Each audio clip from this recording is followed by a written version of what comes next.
सभी को good evening. इससे पहले वाली क्लास में साइंस में विटामिन पढ़ा रहे थे, बायोलॉजी में विटामिन्स पढ़ा रहे थे। विटामिन B3 तक पढ़ा दिया था। विटामिन B3 की कमी से पेलेग्रा रोग होता है। विटामिन B3 की कमी से पेलेग्रा रोग होता है। आज पढ़ा रहे विटामिन B5। विटामिन B5 की कमी से बर्निंग फीट सिंड्रोम होता है।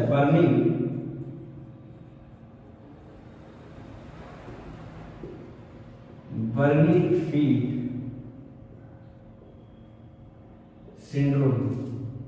तलवे में जलन होती है, पैर के तलवे में जलन होती है। किस कारण से? विटामिन B5 की कमी से पैर के तलवे में, जब भी पैर के तलवे में जलन हो, उस रोग को कहते हैं बर्निंग फीट सिंड्रोम।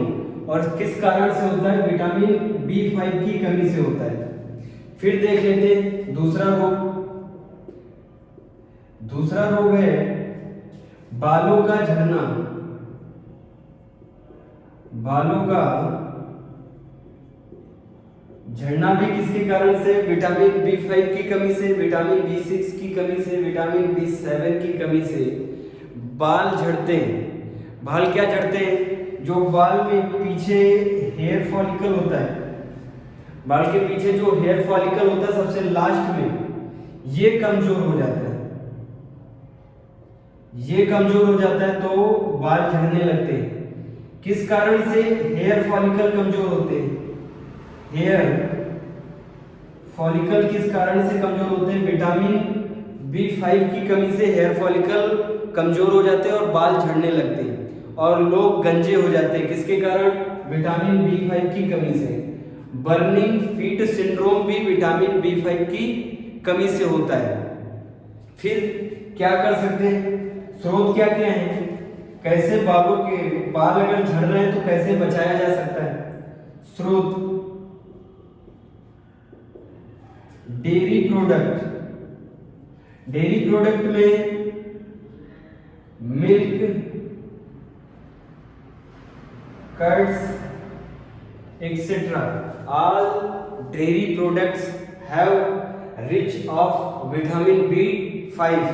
अगर भी विटामिन B5 की कमी हो गई तो सबसे पहला सिंड्रोम या सबसे पहला सिम्टम्स दिखेगा तलवे में जलन। तलवे में जब जलन होती है उस रोग को क्या बोलते हैं? Burning feet syndrome. बाल भी झड़ने लगते हैं, लोग गंजे हो जाते हैं। किस कारण से? विटामिन B5 की कमी से। फिर देख लेते हैं vitamin B6। Vitamin B6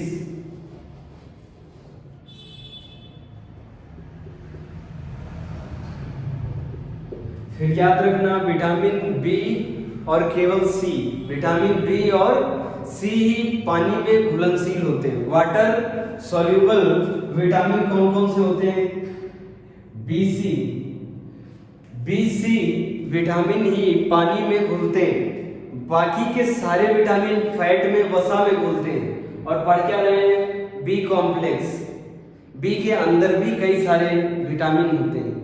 B1 पढ़ाया, B2 पढ़ाया, B3 पढ़ाया, B5 पढ़ाया, B6 देखते हैं। विटामिन B6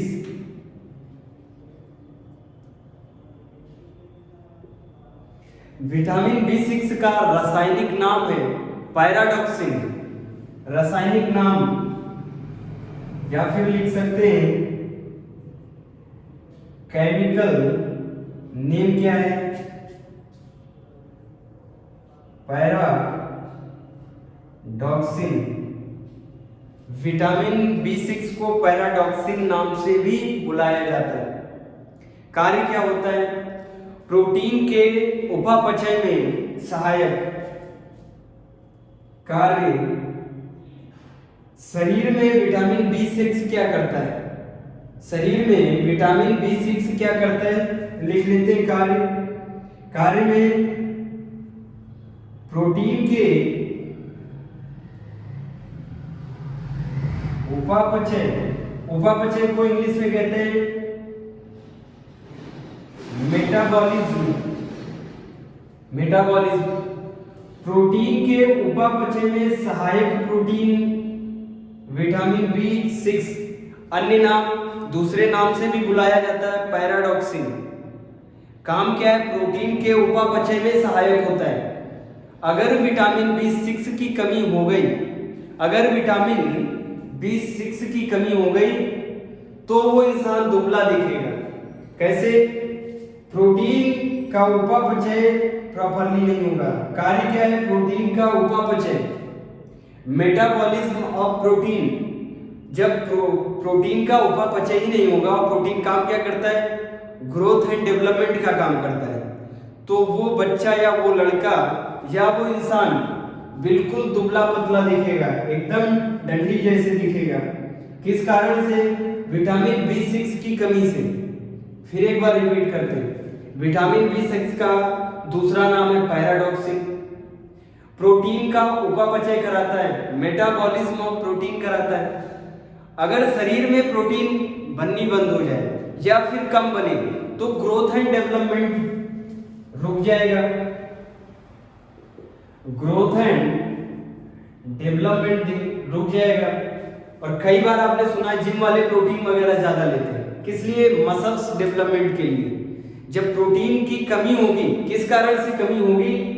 विटामिन B6 की जब कमी होगी तो प्रोटीन की कमी हो जाएगी शरीर में, और जब शरीर में प्रोटीन की कमी हो जाएगी तो वो इंसान बहुत दुबला दिखेगा। पतले इंसान में विटामिन B6 की कमी होती है, ऐसा इंसान कैसा दिखेगा? उसके रोग होगा पतलेपन का। ऐसा इंसान पतला दिखेगा। किस कारण से? प्रोटीन का उपापचय नहीं हो पा रहा है। और प्रोटीन का उपापचय किस कारण से नहीं हो पा रहा है? विटामिन B6 की कमी।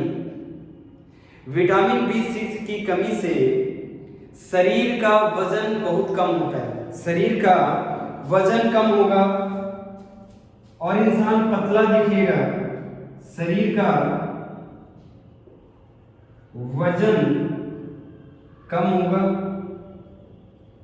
और वो इंसान चाहे बच्चा हो या बूढ़ा हो या फिर जवान हो, कैसा दिखेगा? पतला दिखेगा। किस कारण से? विटामिन B6 की कमी के कारण से। फिर वो पतला क्यों दिख रहा है? प्रोटीन का उपापचय नहीं हो पा रहा है, इस कारण से पतला दिख रहा है। और दूसरा रोग कौन सा? बाल झड़ने वाला रोग। इसमें भी विटामिन B6 की अगर कमी है तो बाल झड़ने लगते हैं। रोग में लिख लेते हैं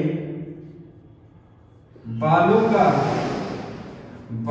झड़ना। बालों का झड़ना विटामिन B5 के कारण भी, विटामिन B6 के कारण भी बाल झड़ते हैं। फिर एक बार वजन कम होगा, शारीरिक वजन कम होगा। सिर पे बाल बहुत कम दिखेंगे क्योंकि ज्यादा से ज्यादा बाल झड़ जाते हैं। किस कारण से? क्योंकि हमारे बालों में क्या होता है? Keratin protein. हमारे बालों में केराटिन प्रोटीन होता है। केराटिन प्रोटीन, लेकिन है तो ये प्रोटीन, और प्रोटीन का उपापचय कौन कराएगा? Vitamin B6। और विटामिन B6 की अगर कमी हो गई तो बाल भी झड़ने लगेंगे या फिर बाल बहुत पतले दिखेंगे, कमजोर दिखेंगे। सबसे पहला कारण कि बाल झड़ने लगेंगे, इंसान साइड से गंजा दिखेगा, उसकी साइडें चली जाएंगी विटामिन B6 की कमी के कारण। फिर अगर बाल रुक भी गए तो बाल बहुत पतले होंगे, कमजोर बाल होंगे। कई बार हाथ फेरने पे बाल हाथ में चले आते हैं। किस कारण से? विटामिन B6 की कमी के कारण से। क्योंकि विटामिन B6 हमारे शरीर में जितना भी प्रोटीन बनता है सबका उपापचय कराता है। विटामिन B6 सहायक है, हेल्प करता है। लेकिन कमी हो गई अगर, तो फिर बालों में होता है केराटिन प्रोटीन। फिर केराटिन प्रोटीन भी तो उपापचय नहीं हो पाएगा, तभी बाल कमजोर या फिर झड़ने लगते हैं। क्या कर सकते हैं? इसका उपाय क्या है? स्रोत क्या है इसके? क्या खाया जाए जो विटामिन B6 की कमी को पूरा किया जाए या फिर कमी ही ना आए? विटामिन B6 की कमी को हटाया जाए, या फिर विटामिन B6 की कमी ना आए तो स्रोत लिख लेते हैं। स्रोत में मांस, अंडा, दूध, हरी सब्जियां। मांस, अंडा, एक रोग में और भी लिख लेना, रोग में लिखवाया है वजन का घटना, बालों का टूटना, बालों का कम होना और किडनी में पथरी पड़ जाना। किडनी स्टोन बोलते हैं। किडनी में पथरी भी पड़ जाती, किस कारण से, किसकी कमी के कारण से, विटामिन B6 की कमी के कारण से किडनी में पथरियां पड़ जाती हैं, बाल झड़ते हैं, शरीर का वजन बहुत कम होगा, इंसान गंजा दिखेगा। स्रोत क्या है, कैसे इसको हटाया जा सकता है? स्रोत में लिख लेते हैं मांस, अंडा, मांस, अंडा, सभी प्रकार की हरी सब्जियां, सभी प्रकार की हरी सब्जियां। अगर आप मांस खा रहे हैं, अंडा खा रहे हैं, दूध पी रहे हैं, मांस खा रहे हैं, अंडा खा रहे हैं, दूध पी रहे हैं, हरी सब्जियां रेगुलर ले रहे हैं, तो फिर प्रचुर मात्रा में आपको मिलता रहेगा क्या, विटामिन B6 मिलता रहेगा। अगर विटामिन B6 मिलता रहा तो प्रोटीन का आराम से उपापचय होगा, मेटाबॉलिज्म होगा। जब आराम से प्रोटीन का मेटाबॉलिज्म होगा तो शरीर में खाया हुआ लगेगा, और खाया हुआ लगेगा और दूसरे को दिखेगा भी, मसल्स दिखेंगी, इंसान मोटा दिखेगा, मसल्स वगैरह दिखेंगी। अगर विटामिन B6 की कमी है फिर मसल्स नहीं दिखेंगी, क्योंकि प्रोटीन का उपापचय स्लो हो जाएगा, इंसान दुबला दिखेगा, बाल झड़ने स्टार्ट हो जाएंगे, क्योंकि बालों में केराटिन प्रोटीन और प्रोटीन का उपापचय स्लो हो गया तो बाल झड़ने शुरू हो जाएंगे। और फिर तीसरा रोग, किडनी में स्टोन पड़ जाते हैं। फिर लिख लेते हैं vitamin B7, vitamin B7,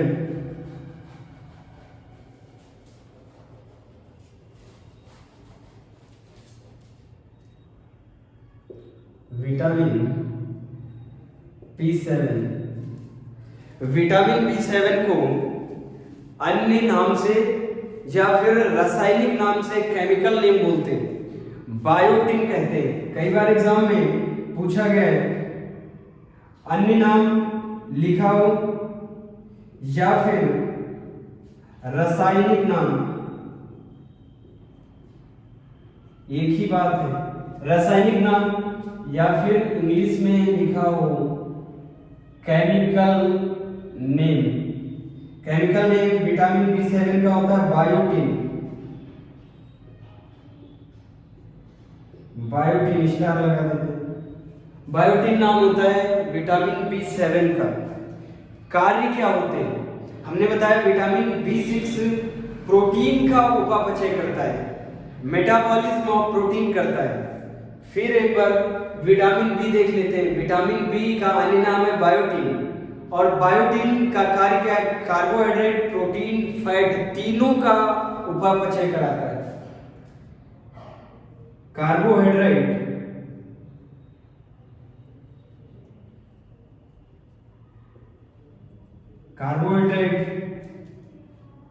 protein, fat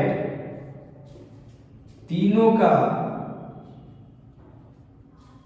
उपापचय या फिर इंग्लिश में बोलते हैं मेटाबॉलिज्म, उपापचय कराता है। उपापचय कराता है तीनों का कौन? Vitamin B7। विटामिन B6 केवल प्रोटीन का उपापचय, लेकिन vitamin B7 protein, fat, carbohydrate तीनों का उपापचय कराता है।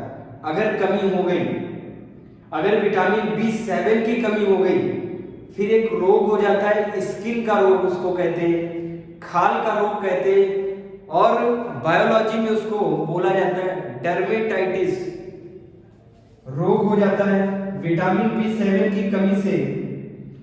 कार्य देख लेते हैं, कार्य देख लिया। कार्य क्या है? कार्बोहाइड्रेट, प्रोटीन, फैट तीनों का उपापचय कराता है विटामिन B7।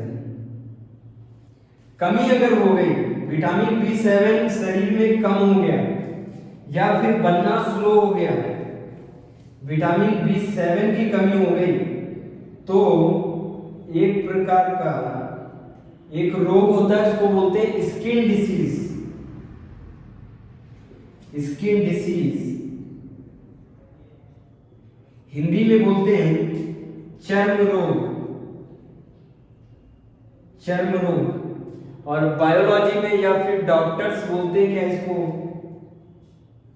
डर्मेटाइटिस। डर्मेटाइटिस किसकी कमी से डर्मेटाइटिस होता है? विटामिन B7 की कमी से डर्मेटाइटिस होता है।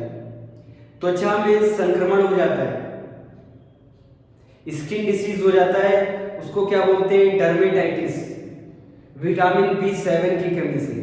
ये डर्मेटाइटिस ना हो तो क्या करना पड़ेगा हमें? रेगुलर विटामिन B7 लेना पड़ेगा। और विटामिन B7 किससे मिलता है? फिर एक बार दूध, अंडा, पनीर, फल एवं मछली। दूध, अंडा, पनीर। विटामिन B7 के स्रोत क्या है? स्रोत को इंग्लिश में बोलते हैं सोर्सेस। क्या है? दूध। देखो, तभी हर घर में रेगुलर सबको दूध दिया जाता है, हर घर में बच्चों को भी दूध पिलाया जाता है, क्योंकि सभी प्रकार जितने भी विटामिन B कॉम्प्लेक्स है, फिर वो विटामिन B1 हो, B2 हो, B3 हो, B5 हो, B6 हो, B7 हो, 9 हो, 12 हो, सब में अगर ये सब चाहिए तो दूध तो पीना पड़ेगा। नहीं दूध मिल रहा है तो हरी सब्जियां खाएं। हरी सब्जियों में भी विटामिन B कॉम्प्लेक्स मिल जाता है।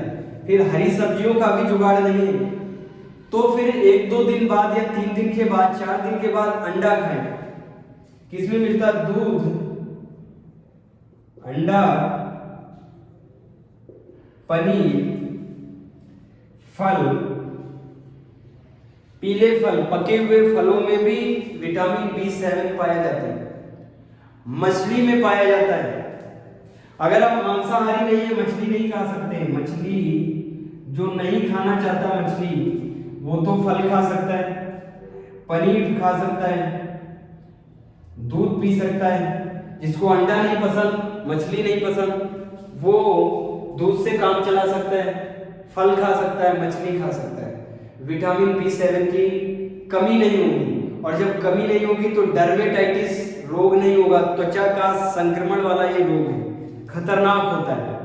इसीलिए रेगुलर बेसिस पे हरी सब्जियां, फल मिल जाए फल खाओ, अंडा खाओ, पनीर खाओ, सभी प्रकार के जितने भी अनाज है, साबुत अनाज, साबुत अनाज उन्हें कहते हैं बिना पॉलिश वाले अनाज, वो खाओ। ये सभी प्रचुर मात्रा में, इन सब में प्रचुर मात्रा में विटामिन B कॉम्प्लेक्स होता है, और विटामिन B कॉम्प्लेक्स के अंदर सभी विटामिन B आते हैं। फिर देख लेते हैं विटामिन B9। विटामिन B7 हो गया, विटामिन B9।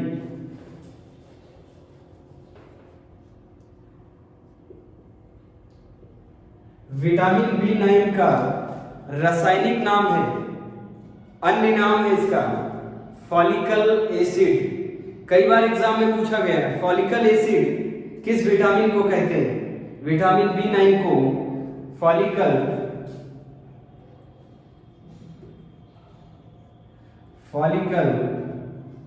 एसिड भी कहते हैं। विटामिन B9 को फॉलिकल एसिड कहते हैं। और ये रेड ब्लड कार्पल्स, रक्त खून कणिकाएं, हिंदी में क्या बोलते हैं? रक्त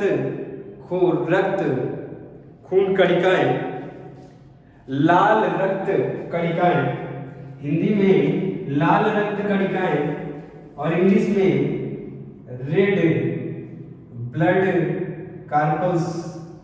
रेड ब्लड कार्पल्स बनाने में सहायक है, परिपक्व अवस्था में उसको लाता है। कौन सा vitamin? Vitamin B9 red blood carpals को, रेड ब्लड कार्पल्स का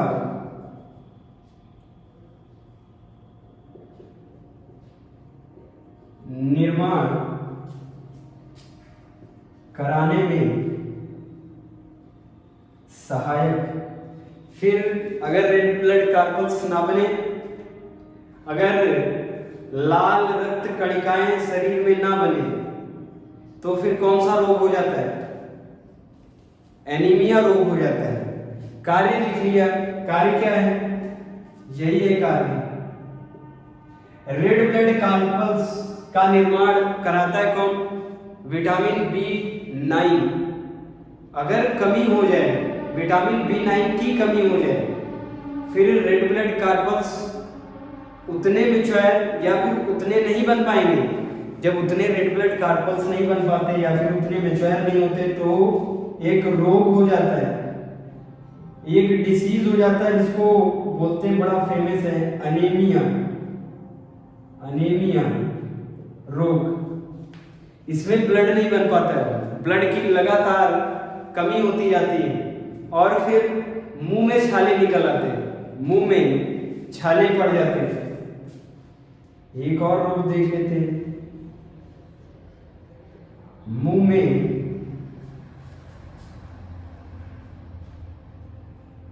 छाले पड़ जाते हैं।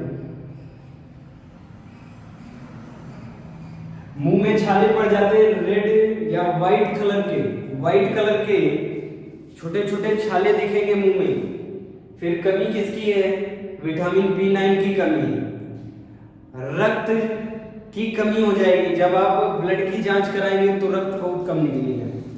रोग हो सकता है, अनीमिया का रोग हो सकता है। फिर क्या खाएं? स्रोत क्या है? कैसे बचा जाए इससे? स्रोत विटामिन B9 की अगर पूर्ति करनी है तो साबुत अनाज खाएं। सबसे पहला साबुत अनाज, और फिर एक बार रिपीट कर रहे हैं, दूध, अंडा, पनीर। दूध, अंडा, पनीर, पालक। दूध, अंडा, पनीर, पालक ले लें, फिर विटामिन B9 उसमें अच्छी मात्रा में होता है। या फिर साबुत अनाज खाएं। साबुत अनाज बोले तो बिना पॉलिश वाले अनाज।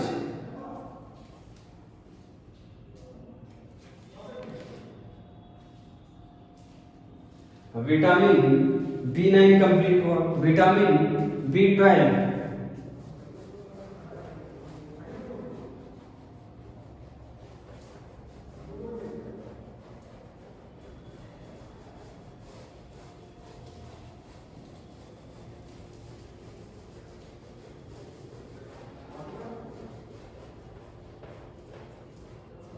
विटामिन देख लेते हैं, विटामिन B12। विटामिन B12 अन्य नाम से जाना जाता है, खतरनाक नाम है, साइनेकोबालामिन।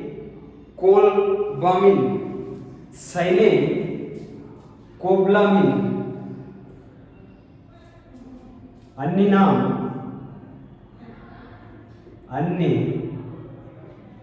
नाम या फिर केमिकल नेम।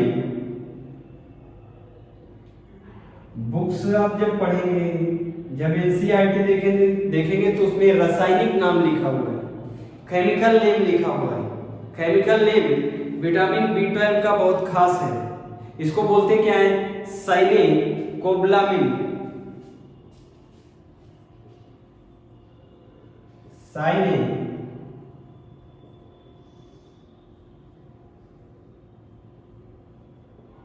देख लेना, साइनेकोबालामिन।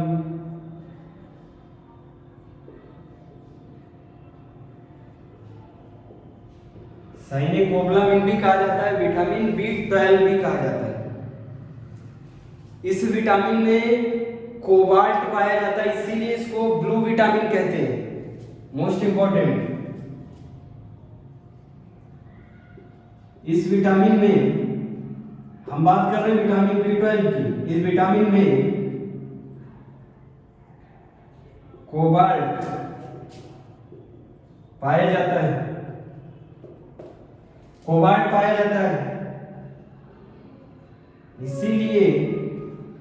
इसीलिए ये विटामिन इसीलिए ये विटामिन ब्लू दिखता है, ब्लू दिखता है। और लोग इसे क्या कहते हैं? Blue vitamin. एग्जाम में पूछा गया है ब्लू विटामिन किसे कहते हैं? विटामिन B12 को। किस कारण से? कोबाल्ट पाया जाता है, कोबाल्ट की मात्रा ज्यादा होती है इसीलिए ब्लू दिखता है। नीला विटामिन भी कहते हैं इसको। कौन सा विटामिन? Vitamin B12। कार्य क्या होता है? ये भी विटामिन B9 की तरह आरबीसी के निर्माण में सहायक है। ये भी कार्य क्या है? इसका काम क्या है शरीर में? आरबीसी रेड ब्लड कार्पल्स कहते हैं। फुल फॉर्म इसका क्या होता है? रेड ब्लड कार्पल्स, लाल रक्त कणिकाएं आरबीसी के निर्माण में सहायक। कौन सा विटामिन? विटामिन B9 पहले बताया, अभी बता रहे हैं विटामिन B12। ये भी सहायक है आरबीसी के निर्माण में। फिर समझ में आ जाएगा, आरबीसी के निर्माण में अगर सहायक है और ये नहीं मिला शरीर को तो लाल रक्त कणिकाएं शरीर में नहीं बन पाएंगी, खून की कमी आ जाएगी। और ऐसे इंसान को कौन सा रोगी बोलते हैं? कौन सा रोग हो जाता है ऐसे मनुष्य को? घातक एनीमिया। उसमें तो सिर्फ होता है एनीमिया, इसमें रोग हो जाता है कौन सा? घातक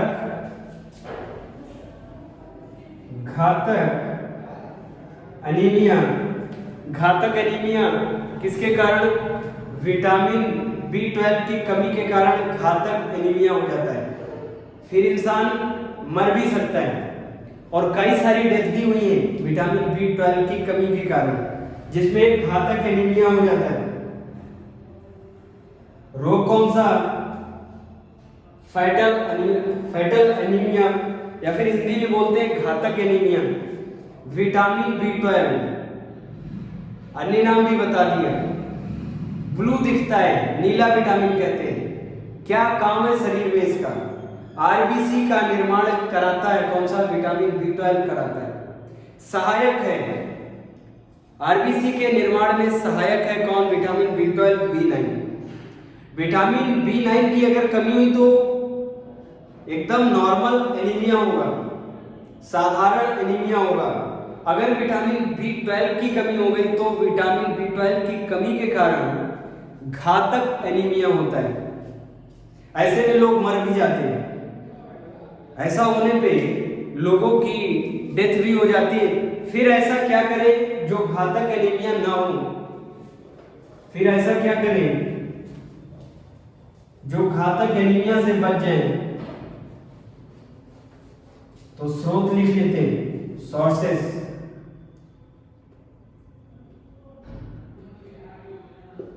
स्रोत लिख लेते हैं, इंग्लिश में बोलते हैं सोर्सेस।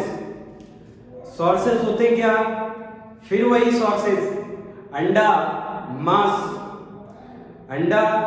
मांस, यकृत, लीवर। कई सारे जानवरों में लीवर निकलता है, लीवर को भी तो खाया जाता है। देखना स्रोत क्या है? अंडा, मांस।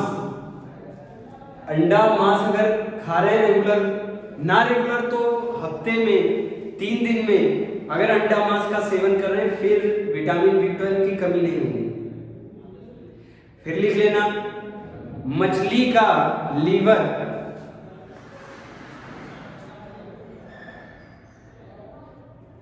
मछली का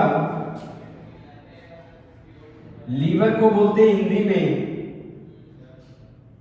यकृत। मछली का लीवर, अंडा, मांस, या फिर ये कुछ नहीं मिल रहा तो फिर एक एल्गी होती है, एल्गी आप ले सकते हैं, वो भी ना मिले, सहवाल भी नहीं मिल रहा, अंडा भी नहीं खाना, मांस भी नहीं खाना, वेजिटेरियन है, मछली भी नहीं खाना।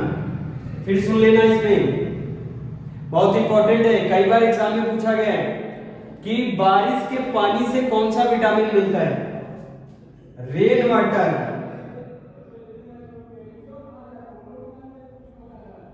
रेन वाटर हिंदी में क्या बोलेंगे?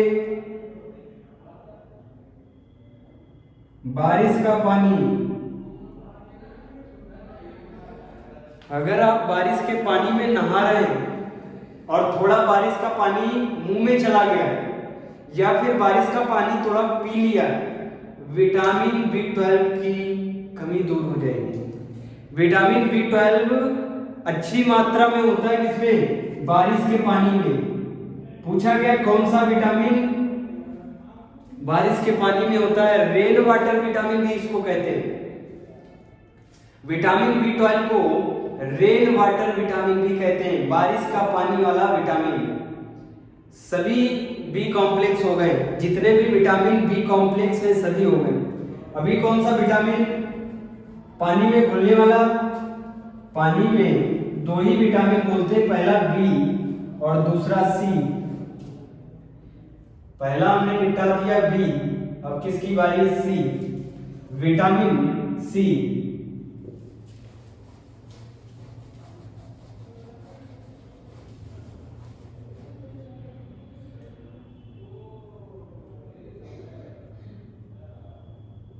विटामिन सी देख लेते हैं। विटामिन सी क्या होता है? विटामिन सी का अन्य नाम है एस्कॉर्बिक एसिड। विटामिन सी का अन्य नाम या फिर लिख देते हैं केमिकल नेम। विटामिन सी को रासायनिक नाम में क्या बोलते हैं? एस्कॉर्बिक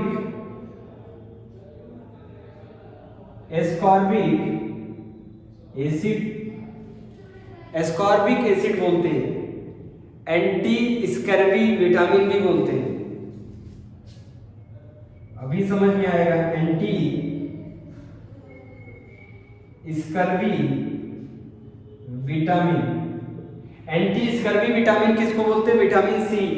एस्कॉर्बिक एसिड विटामिन किसको बोलते हैं? Vitamin C. कार्य क्या होते हैं? कार्य देख लेते हैं विटामिन सी के।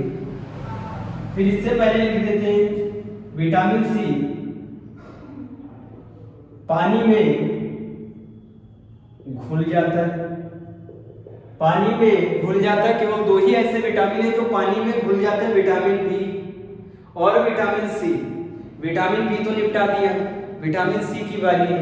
विटामिन सी में भी क्या बता दिया? अन्य नाम या रासायनिक नाम एस्कॉर्बिक एसिड, या फिर इसको बोलते हैं एंटी स्कर्वी विटामिन। कार्य क्या होते हैं? हमारे शरीर में, हमारे मानव शरीर में विटामिन सी क्या काम करता है?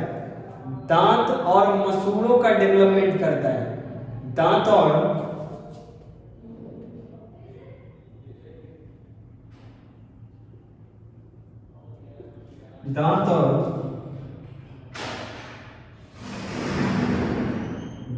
मसूड़ों का डेवलपमेंट कौन कराता है? Vitamin C. फिर एक बार ध्यान से देख लेना, विटामिन सी का अन्य नाम है ascorbic acid, anti scurvy vitamin. कार्य क्या होता है हमारे शरीर में विटामिन सी का?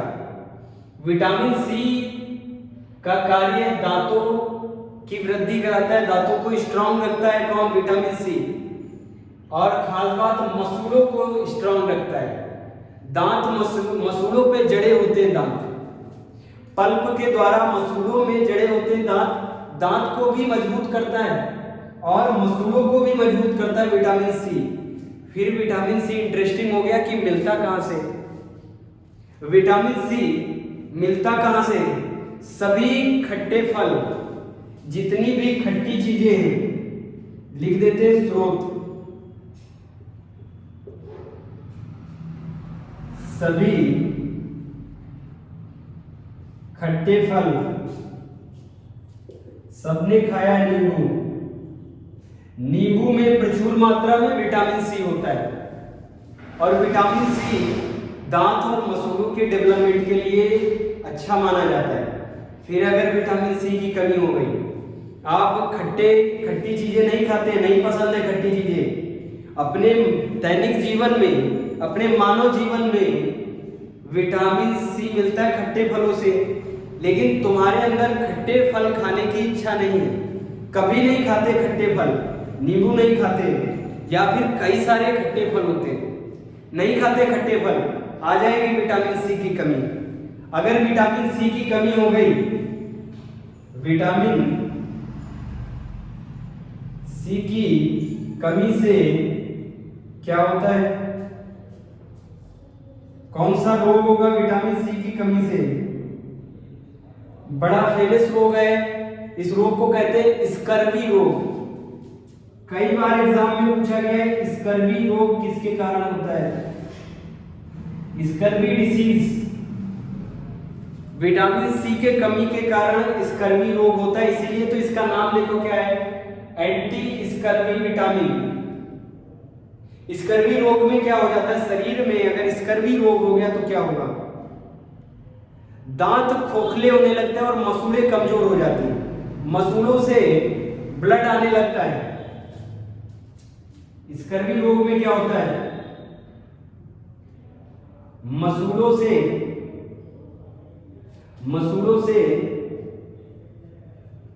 ब्लड आने लगता है, मसूड़ों से ब्लड आने लगता है।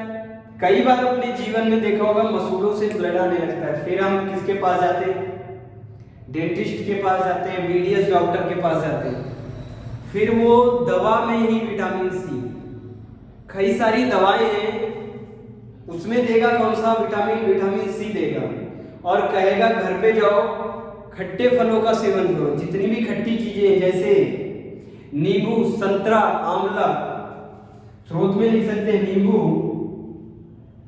संतरा, आंवला इत्यादि एक्सेट्रा, विटामिन सी देख लिया। अब देख लेते हैं विटामिन पी।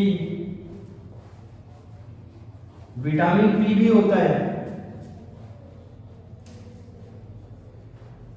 हमने सभी विटामिन देख लिए, वसा में घुलने वाले vitamin, vitamin A, vitamin D, vitamin E, सभी विटामिन देखे।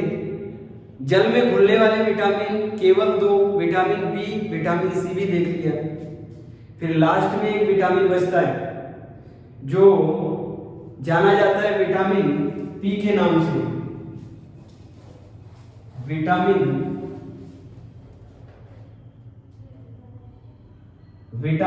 पी। विटामिन पी का अन्य नाम है हेस्पेरिडिन, हेस्पेरिडिन।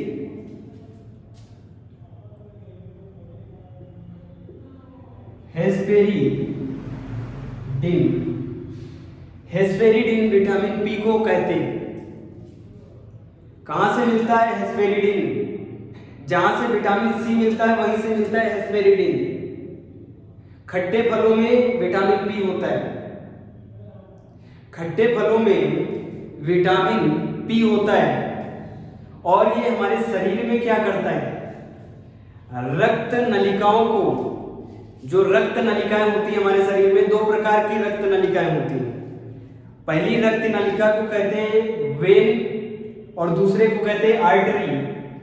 हमारे शरीर में 2 रक्त नलिकाएं होती हैं जिसमें ब्लड बहता है या फिर रक्त बहता है। एक पतली नस होती है, एक पतली नस होती है, एक मोटी नस होती है। ये पतली नस को क्या कहते हैं, सिरा, और मोटी नस को क्या कहते हैं, आर्टरी या फिर धमनी। देखो इसके नाम में धमनी। ये मोटी नस धसी होती है, मांस में धसी होती है मोटी नसें, और ये जो पतली नस होती है ये हरे रंग की दिखती है, हरे रंग की। इसी में डॉक्टर इंजेक्शन लगाता है। डॉक्टर आर्टरी में इंजेक्शन नहीं लगाता, डॉक्टर सिरा में इंजेक्शन लगाता है, क्योंकि इस आर्टरी में 120 की गति में, इस आर्टरी में 120 की गति में ब्लड बहता है, और इस पतली वाली नस में 80 की गति में ब्लड बहता है। 120 वाली गति वाली नस में अगर इंजेक्शन लगाएंगे तो ब्लड बाहर निकल आएगा, पिचकारी जैसे बाहर निकल जाएगा। अगर धमनी में लगाएंगे, इसीलिए डॉक्टर किस में इंजेक्शन लगाते हैं? कम स्पीड में जहां ब्लड चलता है। और इस आर्टरी और वेन की जो वाल है, ये देखो जो वाल है, इस वाल को मजबूती कौन सा विटामिन देता है? Vitamin P. इन वाल्स को मजबूती देता है विटामिन पी। खट्टे फलों में होता है विटामिन पी। नसों को मजबूती देता है विटामिन पी। नस को मजबूती देने वाला विटामिन पी हेस्पेरेडिन नाम से जाना जाता है। खट्टे फलों में पाया जाता है। अगर इसकी कमी हो गई तो नसें कमजोर हो जाती हैं।